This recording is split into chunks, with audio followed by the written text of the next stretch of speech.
Good afternoon, everybody, and welcome to our Academic Excellence meeting. We've already heard our safety briefing on today. Today's date is Thursday, March 10th, 2022. The time is 3 o'clock, and I welcome everyone that is here today. We are going live stream, so we have an audience who are unable to attend. They can always join in live streaming.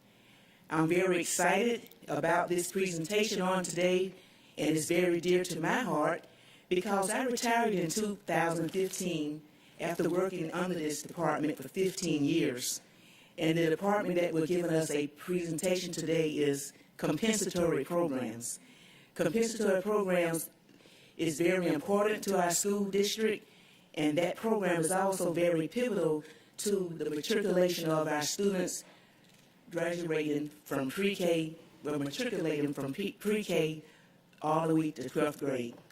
And I like to always open the meeting with our, if you look back, you will see our vision and you see our mission, because every time we come up here and sit around this horseshoe, we have the vision and our mission statement in mind. From school to the world, all students prepared to be successful and productive citizens. And this is why we are here today, and this is the heartbeat of academic excellence. So at this time, we're going to have words from our superintendent, Dr. Ann Levette. Good afternoon, everyone. Thank you, Dr. Howard Hall, and thank you, Mrs. Hines, and all of our staff who are visiting with us today.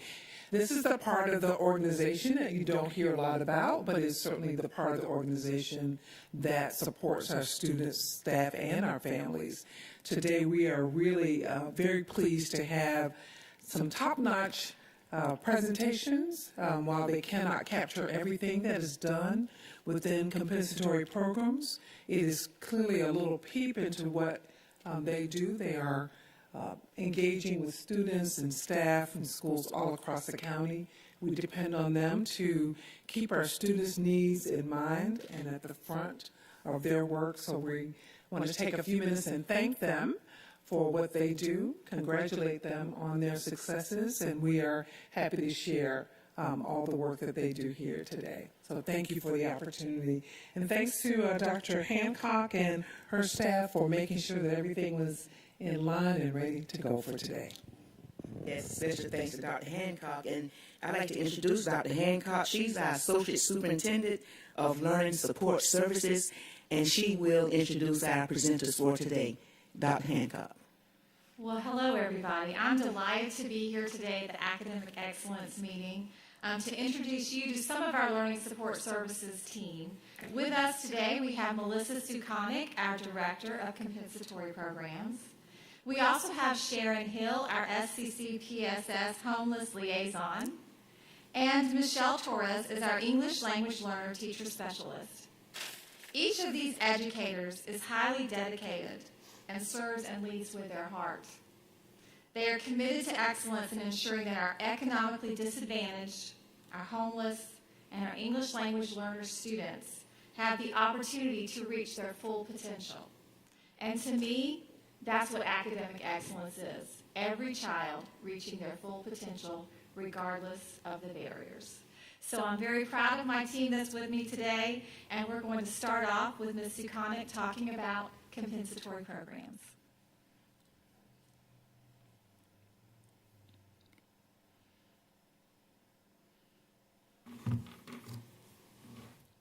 Welcome. Thank you.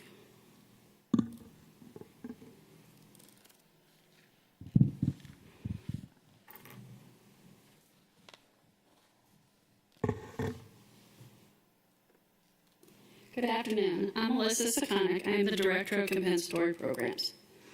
About 1 in 6 children in the United States is living in a family whose income is below the official poverty threshold. In general, these families have trouble meeting basic needs for food, clothing, shelter, and health care. Household resources, including engaging toys, books, and computers important for children's cognitive development, are also limited. The idea behind compensatory programs is to compensate for those disadvantages by expanding and improving the educational programs offered to children in poverty. Our ultimate goal is to help close the achievement gap separating economically disadvantaged children and their more advantaged peers.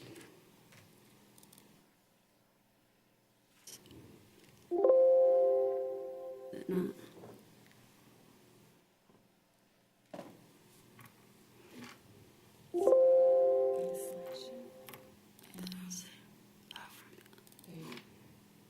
Sorry. So in compensatory programs, these are the grants we manage. We have Title I Part A, School Improvement, Title IV Part A, also Title IV Part B, which is 21st Century. There's Prep and DFACS, Neglected and Delinquent, McKinneyVento, Residential Treatment, CARES 1 and 2, the Success Grant, CARES Nurses Grant, the American Rescue Plan, which is ARP, and Homeless ARP. At the start of the pandemic, the number of grants we managed almost doubled. We have started a collaboration with the purchasing department to add more vendors to the ABC book, so purchasing for all of these grants can be easier, not only for these grants, but also our principals at the Title I schools. This chart right here shows the grants we are currently managing. In your file folder, there's a pink sheet that has this a little bit bigger for you that you can look at.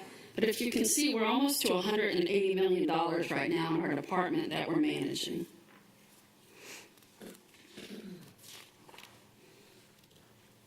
So Title I Part A, Improving the Academic Achievement of the Disadvantaged, is to provide supplemental funding to support educators with improving academic achievement of students who are economically and educationally disadvantaged.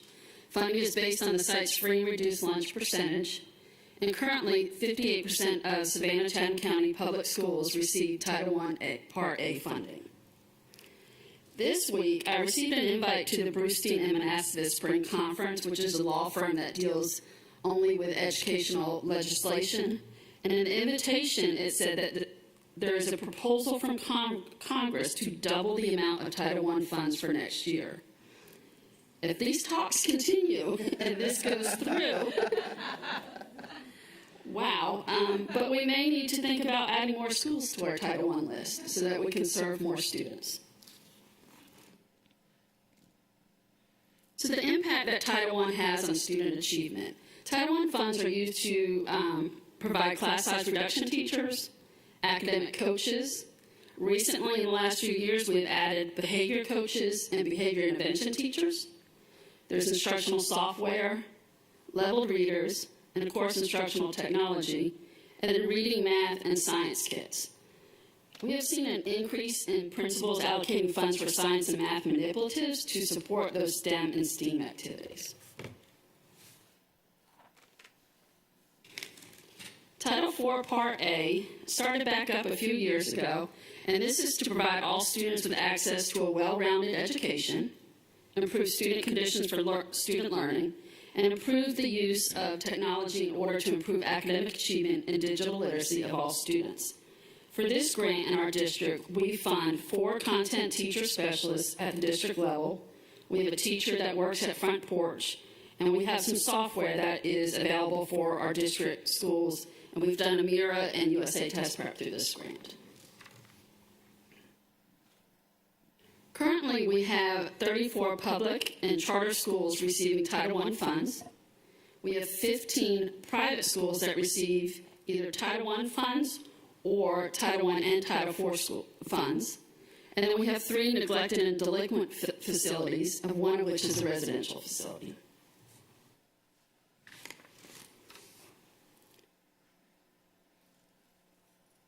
The next slide has the 21st century learning communities that we have in the district. At this time, there's 15 sites through 2 grants.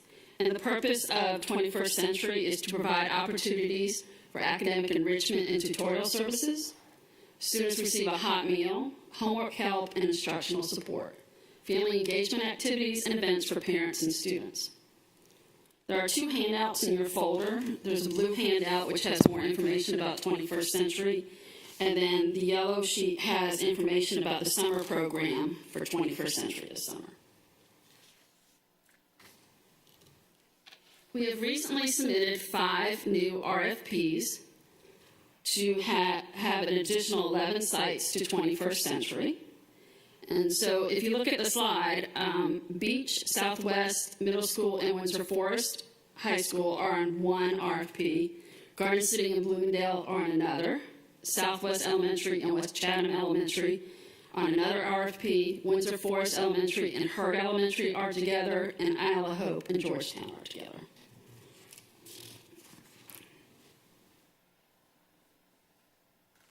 COVID relief grants. So we are managing the COVID grants in our department, and we are working with all district departments to ensure that they spend all of their allocated funds, but also ensuring that all federal guidelines are followed. So right now, this is not including the IDA grants or the GNET grants that are through CARES. These are just the CARES ones that we're working through, which is over $155 million that we're working with right now with the district. That is the end of my presentation. Are there any questions? Well, one thing for sure is exciting news to know that we can actually double funding with Title I. And what's most exciting about that to me is the opportunity to reduce class sizes, because we can supplement by hiring more teachers. And what I used to love to say about Title I pretty much served as the godmother. They supplement a program. Many times people have a misconception about Title I. They think, oh, Title I schools, they're low performing schools.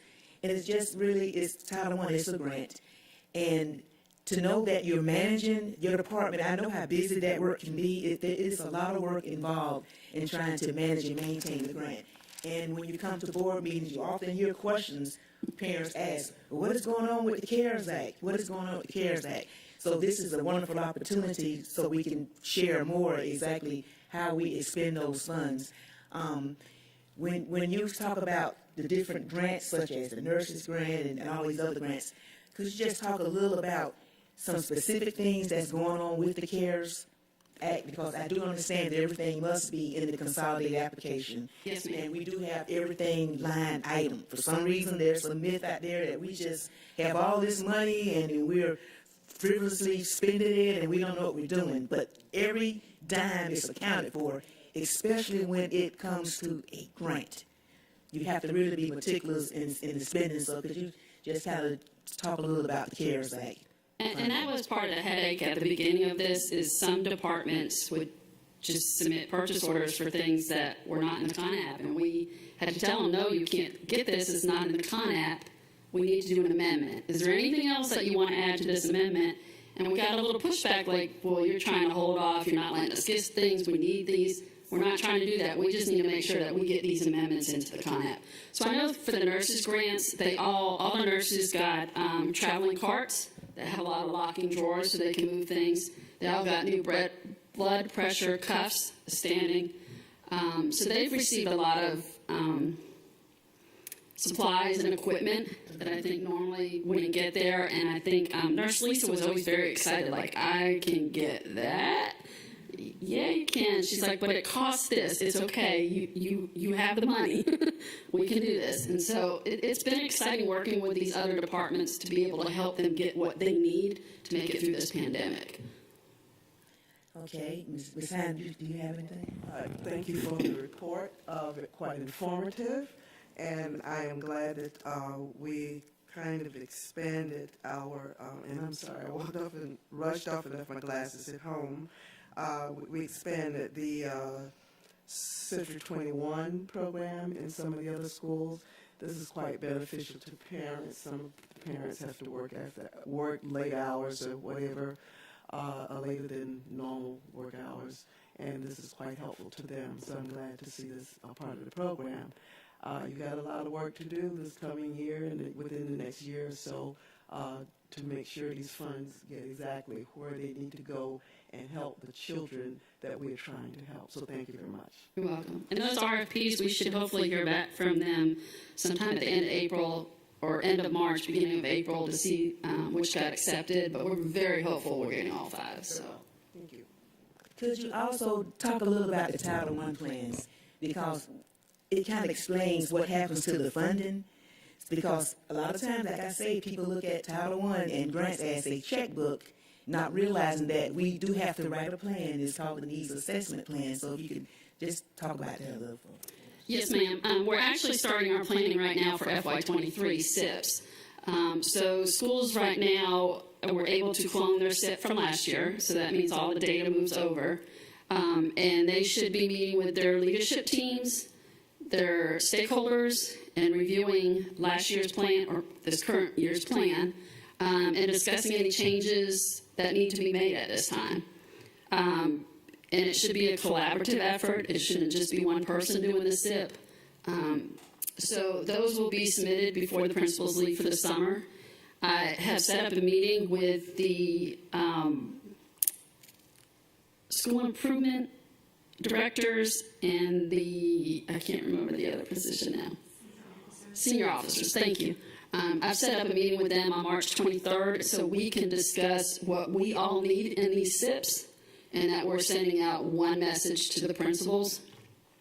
And that message also needs to go to the non-Title I schools, and so that everybody's receiving that same information about what needs to go in your SIP. Because if you did not show a need for this item, and you did not put an action step in your SIP, you cannot put it in your budget. And so it's all kind of tied together, and I think the principals have gotten a lot better at that now, and they're getting a little bit more thoughtful in writing their action steps. So it can include many things in that one action step that will support the budget. And when you say SIP, School Improvement Plan, you know, we use a lot of acronyms, and I'm a little thirsty, so I think I take a sip. Also, another thing that'd be good if you just mention just a little on it, because it's private schools. You know, I noticed that we're serving 15 private schools, and that's a high number. It used to be 7 to 8 private schools, but I see it's expanded. So, what do you think led to that expansion of private schools receiving services? It would actually be, if we looked at the numbers that were receiving the CARES funds, that number would actually be a lot higher. These are just the ones we're serving with Title I and Title IV. I think they've realized that the money can be beneficial. A lot of the private schools use their money for tutoring services, so they have retired teachers that come in and pull students out or do push-ins, and they serve the students that are eligible to receive the services, because there are targeted assistance programs, so we can only serve the students that are on the rank order that need services. And so I think it's just been, especially with Title IV, Title IV is a lot more broader on what they can spend the money on. Software, professional development, travel, a lot of STEM and STEAM items in there. They can use it for, one of the charter schools is actually paying part of their counselor's salary with their Title IV funds. Another charter school is paying for part of their Spanish teacher with their Title IV funds. In the private schools, that's where they can get the software. Title I, it's hard because you can only use the software on the ranked order students, where Title IV, you can use it throughout the school. So I think they're really kind of coming around. I think, once they talk to others and see how they're using the money, then everybody wants to come. And before you leave, one final question. Do you have any idea how would you expand Title I in the event that we do double in on funds for next year? Would you expand the middle school grade span, or elementary, or high school, or a combination of three? Well, right now, due to the pandemic, we don't have any free and reduced lunch meal applications. So Godot has granted us, there's a few options we have, and we have picked the option that we will continue to use the data that we used in 2019, 2020. So we really haven't had any new schools on. But I think what we would need to do is look at, right now we serve high schools down to 70%, and we serve our elementary K-8 middle schools down to 65%. We might need to look at lowering those percentages. With that much money, we could really help a lot of students at some of those schools. And I know sometimes people think, oh, we don't want to be a Title I school. That's not. But I just had a principal stop me in the hallway earlier today when they were at a professional learning at our building, saying, I moved to a non-Title I schools. I want to be Title I. I need that money. She said, I didn't realize how great it is until I'm at a school now that doesn't have that Title I funding. So. Yes, it supplements. And Dr. Hancock can say she loved Title I. She was principal at Southwest Elementary. She loved it, and she always wanted more. How can I get more? So it really supplements the program. Yes. And it's really an advantage to have those services. Yes. I love that. Thank you so much for your report, and I think this has been an enlightening session for so many people who think Title I dollars are only in public schools. Title I dollars are shared with students who might qualify for those services. If they were in public schools, if they're in private schools, those dollars follow them. So that is an important point to remember. I also want to point out that the Title I dollars are really critical for us to serve students fully as full students. We tend to think only about the cognitive performance. What the pandemic has shown us is that students, regardless of where they are on the economic scale, they all need services. So the increase in the projected increase or forecasted increase, or the increase we all are praying for, will really help us serve children all across the county, because regardless of income level, what we have seen is children everywhere need assistance. Personally, I would love to see us invest more money at the lower levels or at our elementary schools, and that's because if you're going to intervene, the time to intervene is at the earliest ages.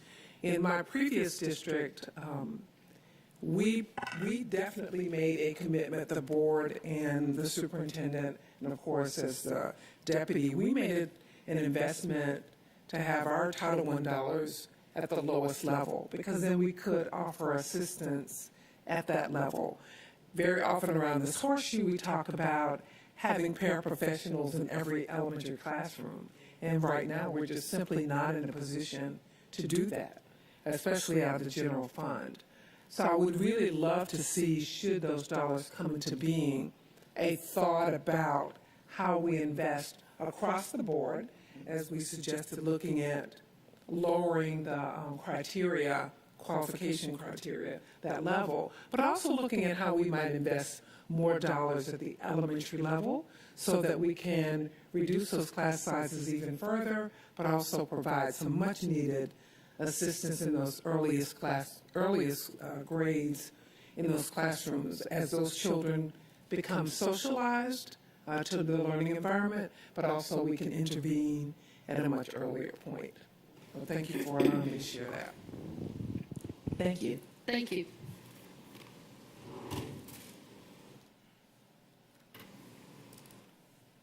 Next up from my department is Sharon Hill, our homeless liaison.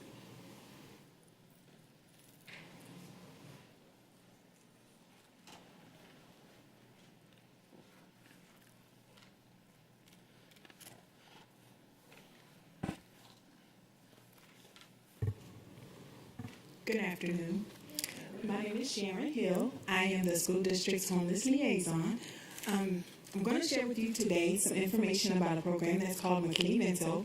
It is a federal law that, provides rights and protections to students who are in temporary living situations. Just to give you a little bit of background about McKinneyVento, when I started this position 15 years ago, I was walking down the hall and someone introduced me to a staff member, and she said, "Homeless liaison, homeless children go to school?" And in my mind, I thought, well, what else are they going to do during the day? So I knew at that point I had a lot of work to do, just to get the awareness out about McKinneyVento and about homeless students in general.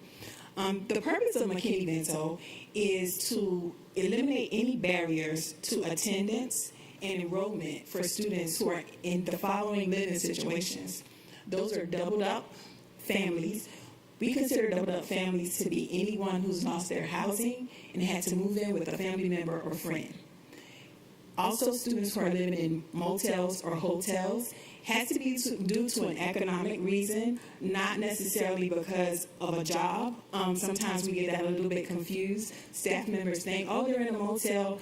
A family who's living in a motel because mom lost her job isn't the same as a family who's living in a motel who's waiting on their house to be built. It's a little bit different. Those who are in emergency or transitional shelters Unfortunately, those who are living in vehicles, and from time to time, those families who are the victims of natural disasters. That could be flooding in the home, that could be a fire, sometimes it's substandard housing, the housing is condemned. So we look at them and identify them as McKinneyVento students as well. So here's a little bit about the number of students that we serve with McKinneyVento. Last year during the pandemic, we had a total of 498 students who were identified. And when we use the word identified, we mean those are students that we came in contact with. So 498 students for the entire school year, which was still a huge number during the height of COVID. It was pretty big for the number of students that we served. And to speak to Dr. Levette's point earlier, our largest number of students are always in the lower levels. And when I look at the numbers every year, it's usually kindergarten through third graders where we see the largest number of students. Now, I have a theory, it's not a proven theory, but I think it's because parents are doing everything in their power to make sure that their children are successful in school. So they'll reach out to us, they'll make sure that they have transportation, they'll make sure that all of their academic needs are being met to the best of their ability. Now, we may not think it's the best, but they're doing the best that they can. If you look at the grades 9 through 12, those numbers tend to be a little bit lower. I think that's because when you get to the high school level, students tend to not want to be identified. We know that they exist, but they don't want to be identified because of the stigma. So we're working, we have some ideas that we kind of float around the office to come up with a plan to make sure that we're able to identify those students and then get all of their needs met the same way that the kids in the upper grade, the lower grades do. And this year, we've identified 822 students. Again, 822 students is kind of on par for us. That's identified. So when we say identified students, that means those are the number of students we came in contact with. It doesn't necessarily mean that they enrolled in school. There are times when, a parent may make a decision, we're going to move to Savannah. Things don't work out with a job, or they may not think that, this isn't a good fit for us, so they'll move on. But we keep a track of those numbers just so that we'll know how many students we encountered. As of the 28th of February, we had 629 students who are actively enrolled, and I did check that number just before we came today. We're now at 648. So the number, it just kind of keeps on increasing. That 648, my team and I were talking earlier. I have a little team now. We were talking earlier, and one of the things that we've noticed is it's not a lot of evictions. It's more or less parents are being forced out of their, well, not just parents, families are being forced out of their housing because of the high cost of rent. So we're identifying a lot of families now who I just couldn't afford to pay $1,700, $1,300 for rent. So they have to move in with a family member or a friend. When we talk about McKinneyVento, it is a funded mandate. We do currently have money from 3 different areas. The first is the Title I set-aside. So as Mr. Connick said earlier, Title I does provide funding for economically disadvantaged students, and of course homeless students fall into that category. So we do have $15,000 that we use for after-school tutoring, as well as cap and gowns for our graduating seniors. We apply every year for a McKinneyVento grant. This year, we did apply for the grant and were awarded it. So I went from a team of 1 to a team of 2.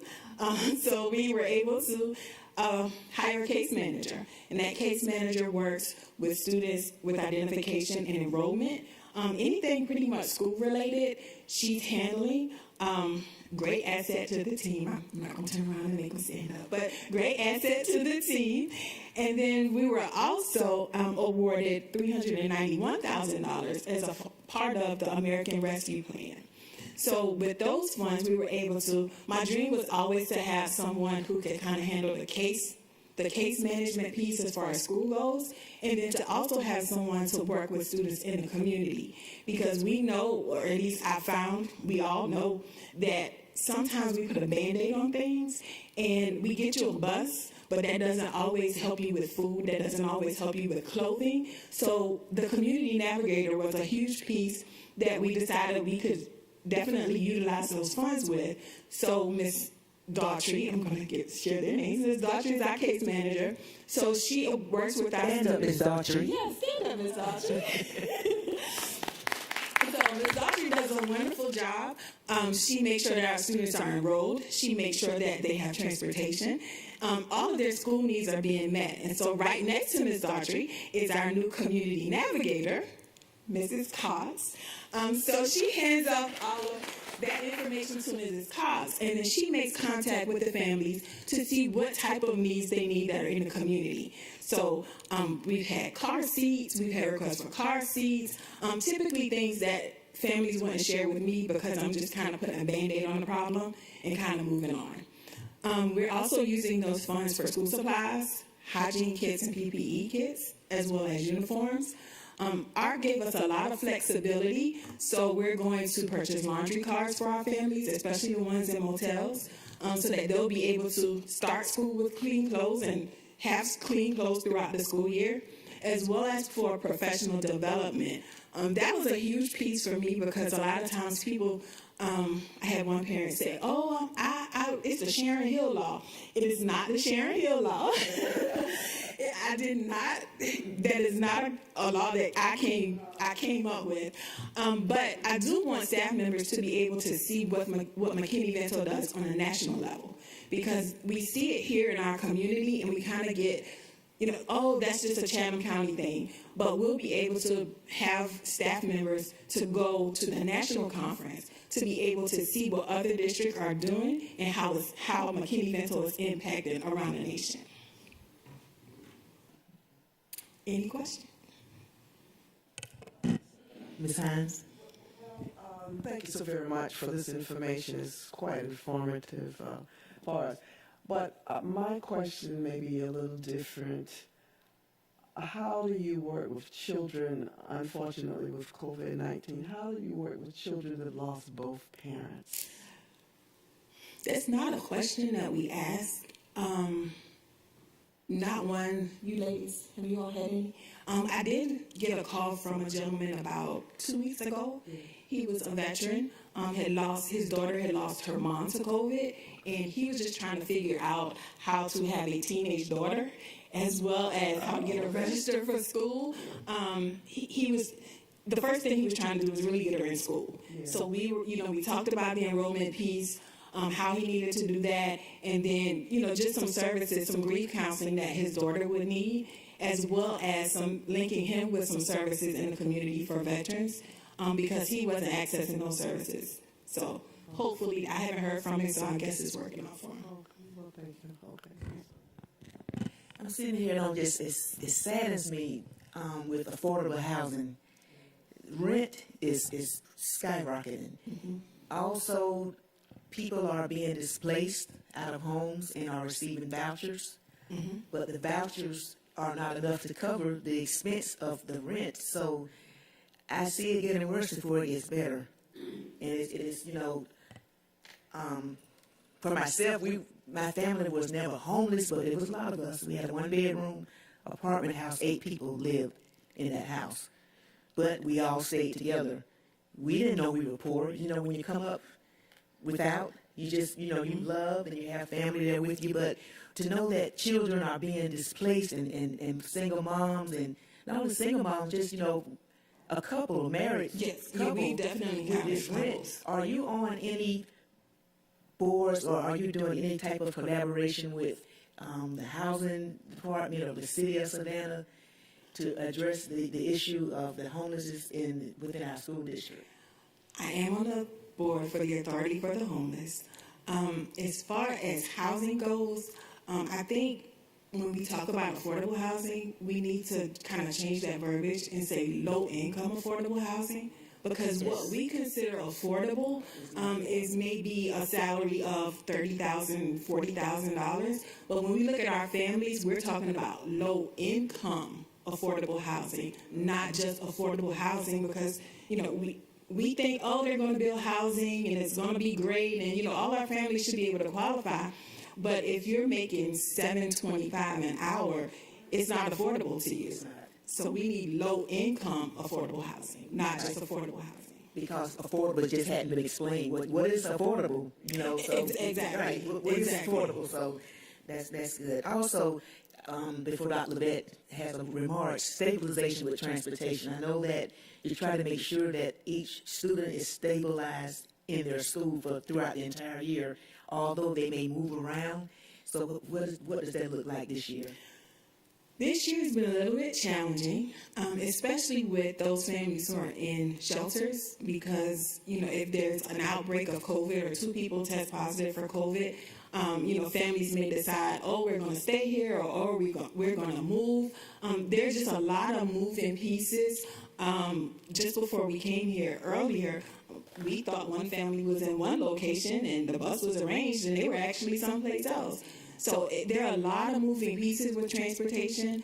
I'm sorry to keep saying, our families really do try to hold it together, but sometimes I spoke with a lady yesterday who told me she was living in a motel, and the motel was $650 a week, which to me is not even affordable for a motel, and it's not even affordable for housing. So she had to move to another motel, but then we have a huge community event coming up next week, and that's going to cause a lot of our families' hotel fees to go up, and they're not going to be able to afford those. So transportation is always going to be tricky because parents are always moving to find the best financial option for them.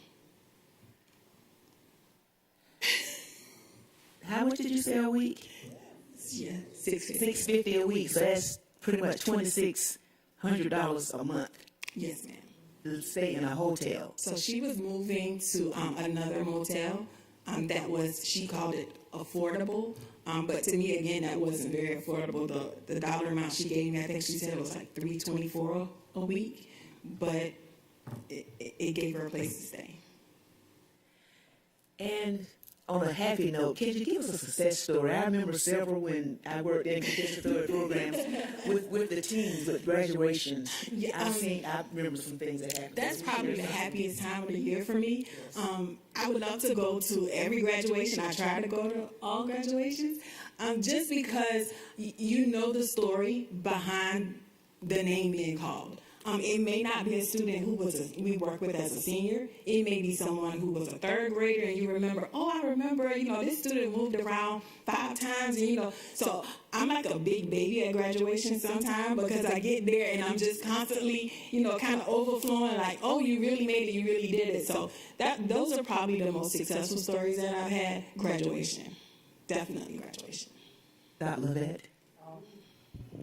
So I call Sharon the angel.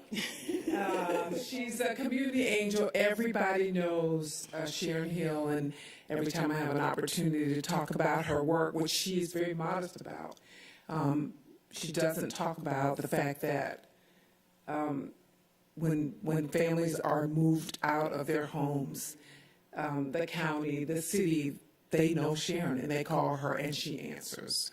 And now I'm happy that she has 2 new angels with her. Mrs. Darktree and Mrs. Cox are, I'm sure, already making an impact. Mrs. Darktree, of course, because she's been with us for a minute, and Mrs. Cox, who's joining us. They do such great work.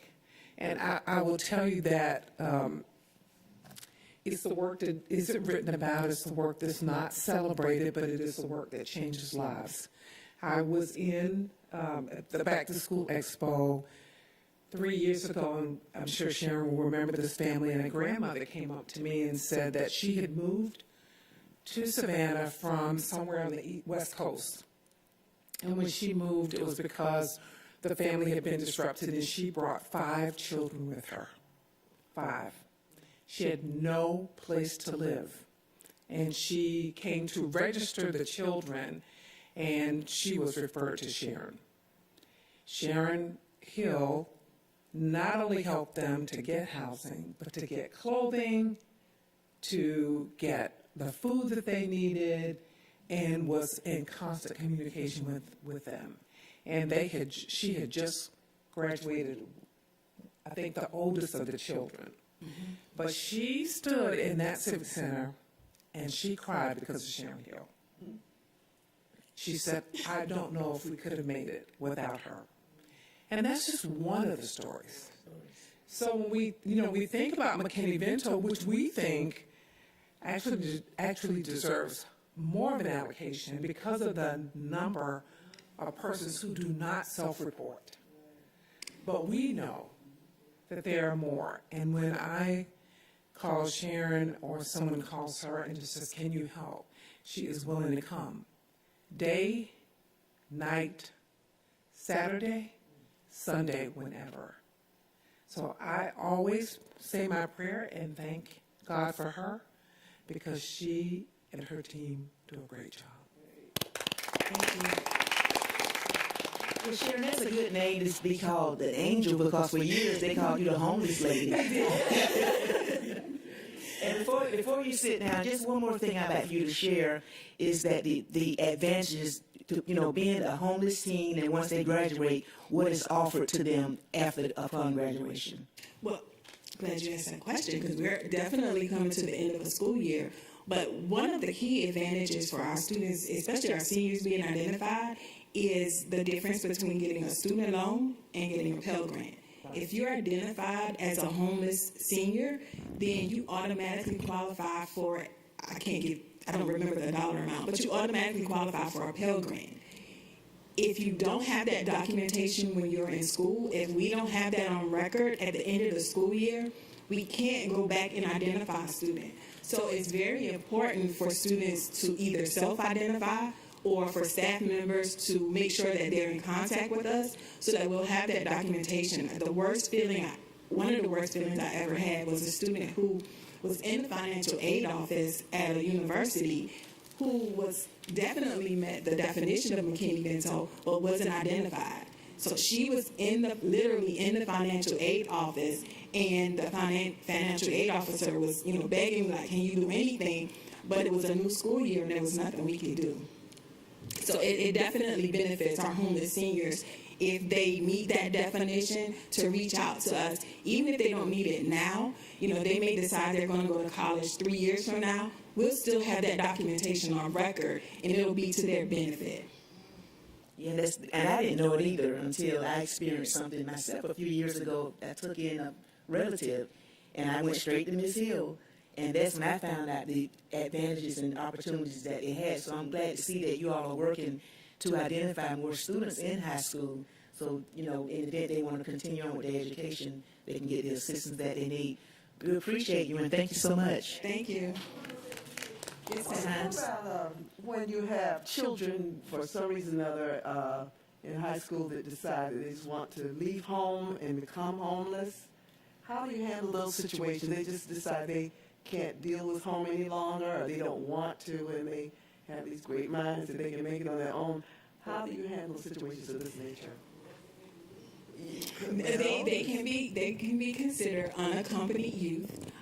They have to first meet the definition of homeless, and once they meet that definition, then we can determine them as being unaccompanied youth. Now, the law does hold us harmless, so if a student does decide, I want to go live with a friend instead of staying with my parent, the objective of the school district is to make sure that the student is enrolled.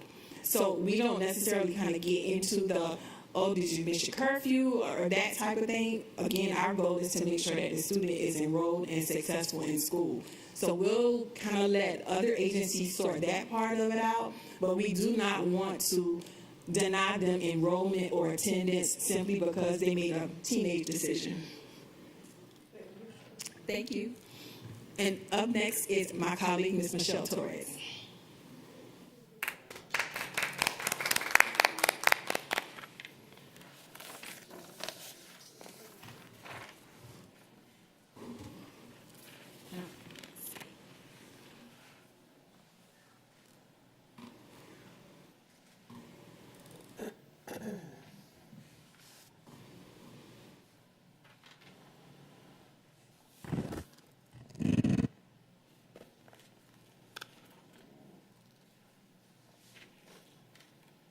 Good afternoon, everyone. My name is Michelle Torres, and I am the English Language Learner Teacher Specialist. And I'm here to share some information about our English to Speakers of Other Languages program. And I'm very passionate about this program because I myself am a product of the ESL program. English is my second language, Spanish being my first. So it does work.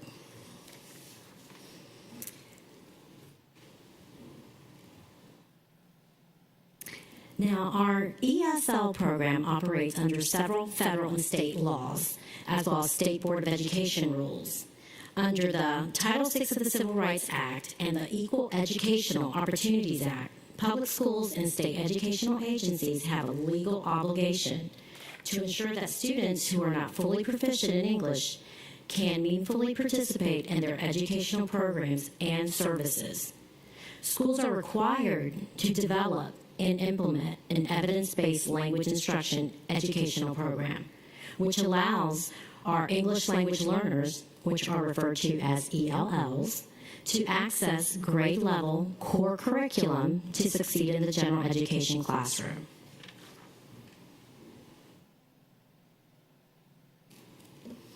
The ESL Language Instruction Program is a state-funded language instruction educational program for eligible English learners. And these students qualify by being administered the WIDA screener by ESL designees and ESL teachers at our schools.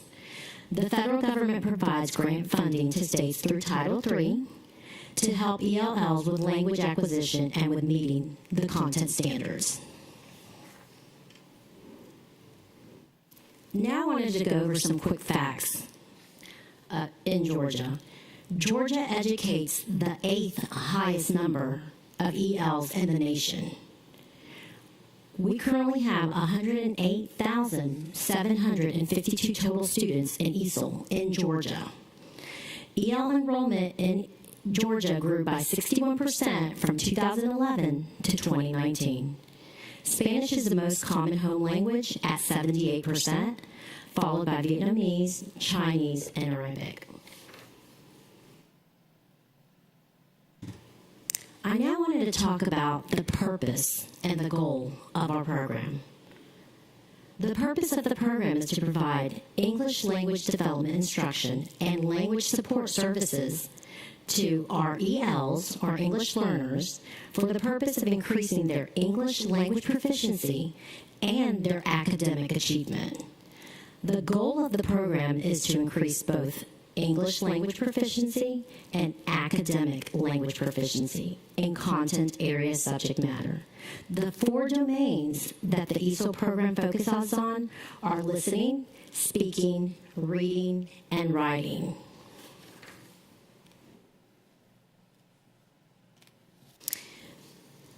This chart here represents the current number of EL students we have in our county.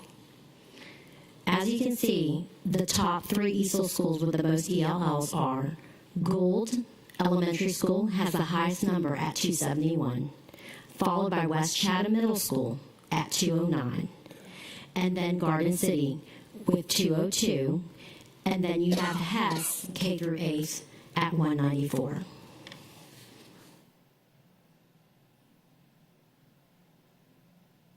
Currently, we have 1,487 students in our district. This chart here shows the percentages broken down by elementary, middle, and high. As you can see, elementary has the highest percentage at 76%, middle with 14%, and high with 10%. And this is what we strive for. We want it to taper off. We want the students to move from elementary to middle and exit the program by the time they reach high school. The next chart represents the languages that our district is representing. This is a representation of the languages in our district. Spanish is our largest population, followed with Farsi, Dari, and Persian population, which continues to grow with our refugee influx that we're receiving.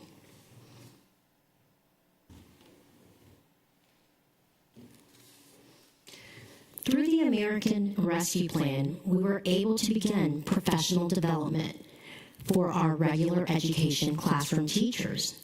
There was a need expressed by general education teachers. How can I help my ESL students in my classroom? We heard these voices, and we are now providing them with professional development through the SIOP model. What is the SIOP model? It is Sheltered Instruction Observation Protocol. The SIOP model is a research-based and validated instructional model that has proven effective in addressing academic needs of English learners throughout the United States. So this model is being used through the U.S. It provides a framework for teachers to help them design and deliver lessons that address the academic and linguistic needs of the students. The model is heavily informed by research on second language learning, but it also uses instructional practices recommended for mainstream students, such as hands-on and cooperative learning.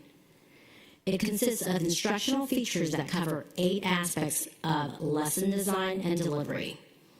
The SIOP model is currently being implemented at 11 of our ESL schools with our regular education classroom. We currently have 95 teachers participating in the professional development with coaching from the company.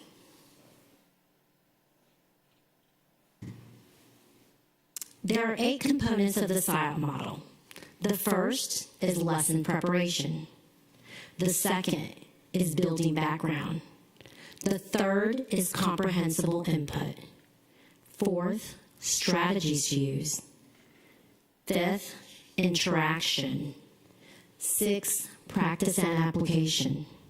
Seventh, lesson delivery. And the last, reviewing it and the assessment.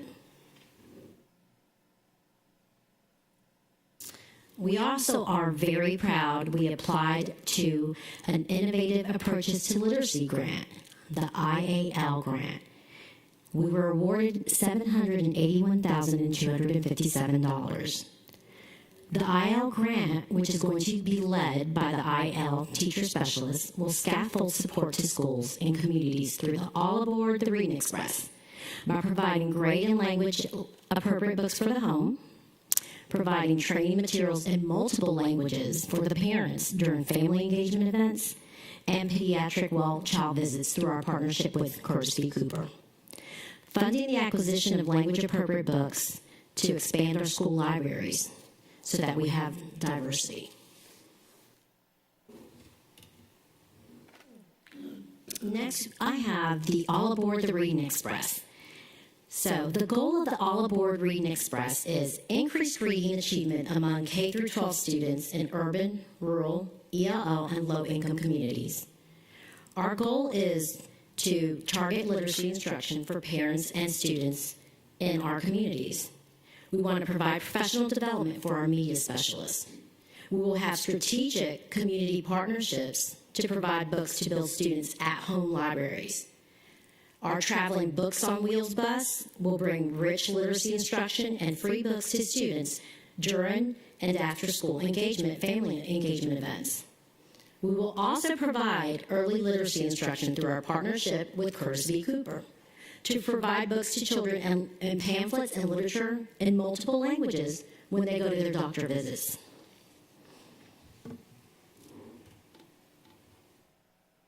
Now, you do have 2 sheets in your packet. You have a yellow sheet, which is the ESL Program acronym list, which is used frequently where we have what EL means, what access means, LAC, SIOP, and WIDA that you can go back to. Also in your packet, you have an orange sheet. The orange sheet shows the ESL site's language count currently for 21-22. It is broken down by schools, our 11 schools. We have 9 elementary, 1 middle, and 1 high. The highest count of the language is Spanish, followed by Farsi, Dari, and Persian, which is what we're receiving with our influx and refugee students currently. Next, Arabic, and then Vietnamese. Now, I wanted to share because I'm so proud of what our ESL teachers are doing and what our ESL students are learning. So I just wanted to share with you a couple of pictures and videos.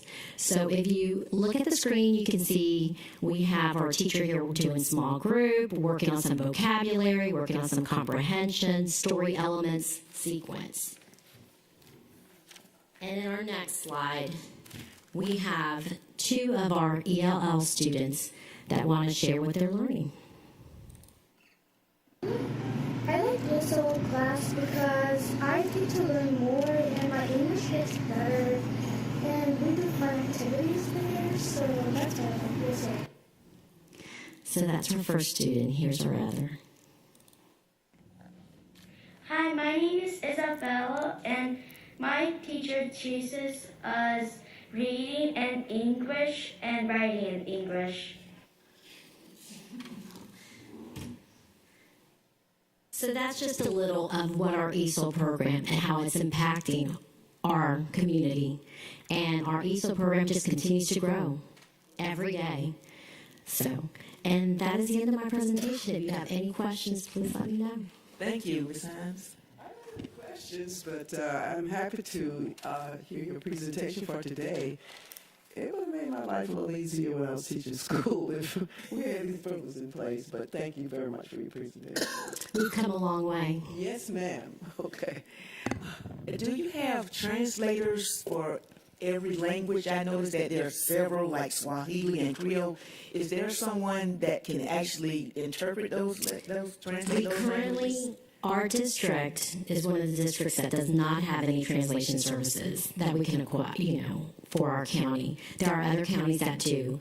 I feel that would be a huge benefit if we did. There are programs out there like Transact, United Language Line, and things of that nature, because I do reach out to Savannah State, Georgia Southern, churches, families, and myself. Of course, I can do the Spanish part, but we need a couple more of me.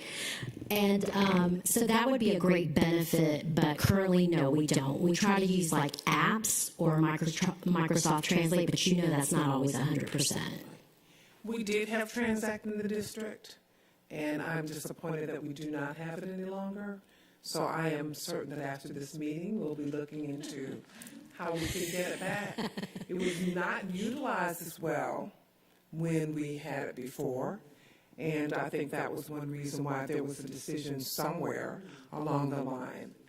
But we did have Transact. It did serve us well when it was used, and I would like to see us support our office staff members and our teachers and our families by using it, unless there is something that is perhaps more up-to-date or perhaps more effective. But it is my expectation as the leader of the district to have use of the tools that will allow us to communicate effectively with our students and our families. So I expect that you will look into that, and Yes, Dr. Hancock will support it. Yes, ma'am. I appreciate that. I have been exploring it, so I have a lot of information I can share. Thank you. Will the CARES Act funds be available for acquiring these personnel? You're not sure? I cannot acquire it through Title III. I'm not sure if the CARES Act would be able to cover it. That's something I would have to explore. But I have been communicating and getting information from several companies to see which would be best for our district and which one would go the furthest for the least amount. It's not currently in the ARP grant. It's not currently there. The SIOP model is continuing through that, the Sheltered Instruction Observation Protocol that Ms. Torres spoke of, but this new thing, Transact, is not. But we've been talking about it, and I told her she might get asked, what do you need? So we were ready. I appreciate it. And, the one thing that we are concerned about, continue to be concerned about, is the lack of adequate funding for our ELL students. It has been a recurring theme in my conversations nationally and statewide, that if you look at our allocations, our ELL, our Title III, is the least funded, yet that population continues to grow. And as much as I have put it on the record repeatedly, there is not appropriate, our allocation is shameful. So we have supplemented services like Transact, and that's why you see some schools that have a larger population, because we actually hub those students so that we can serve them. And there would probably be other students who might qualify for services if they were able to attend school at other locations. So I would like to see us talk with Mr. Jackson about increasing the allocations for those tools out of ARP, but I also think it speaks to the general fund budget based on the lack of attention given to the needs of those students in particular. It is not a reflection of who we are as a people that we would allow that federal allocation to be at such dismal levels. So this is not a new argument from ALAVET. Thank you so much. I appreciate it. And I echo Dr. Levette, especially knowing that we rank number 8 in the country with the number of ESL students. Ms. Hall, you have anything you'd like to say? She used to have the magic question that she always asks. Ms. Hall is back in 21 because I thought the meeting started at 4. So you have to everyone. I would never show up. I would have just stayed in the truck if I had realized so close to the end. So That's okay. For having the time, I still thought it was 4 o'clock. I double check my calendar. I say, ooh, it's 3 o'clock, not 4. See, I don't know when that change happened. Right. But anyway, I'm sorry I missed this discussion because I know it was wonderful, and I'll find out from my colleagues. Thank you. Well, I appreciate your time in hearing about the program. Thank you so much. Thank you so Oh, much. we're going to give you some homework. But she typically asks if there's anything, if you have a wish list, and so we've already discussed that. The time. Certainly what Dr. Levette was speaking of is very important, and we're getting on the map across the nation for everything else, so I hope we'll be able to add that to our attributes here. Okay, the time is 4:02. We're not going to belabor you and hold you, but we really appreciate everything that you do. I want to hear a little about neglected and the portion, but we just didn't have time to talk about that, Ms. Hill, because not only does she work with the homeless population, also neglected. So maybe we'll meet one more time this year, and the date will be announced, and that's during the time we love to discuss our extended year programs with Embrace, Summer Embrace. So maybe if we have the opportunity, we'll look at the calendar and see what's going on, because you offer a lot of opportunities during the summer as well. So, but once again, we appreciate everything that you do. Thank you so much for coming out. Have a good day. Meeting adjourned.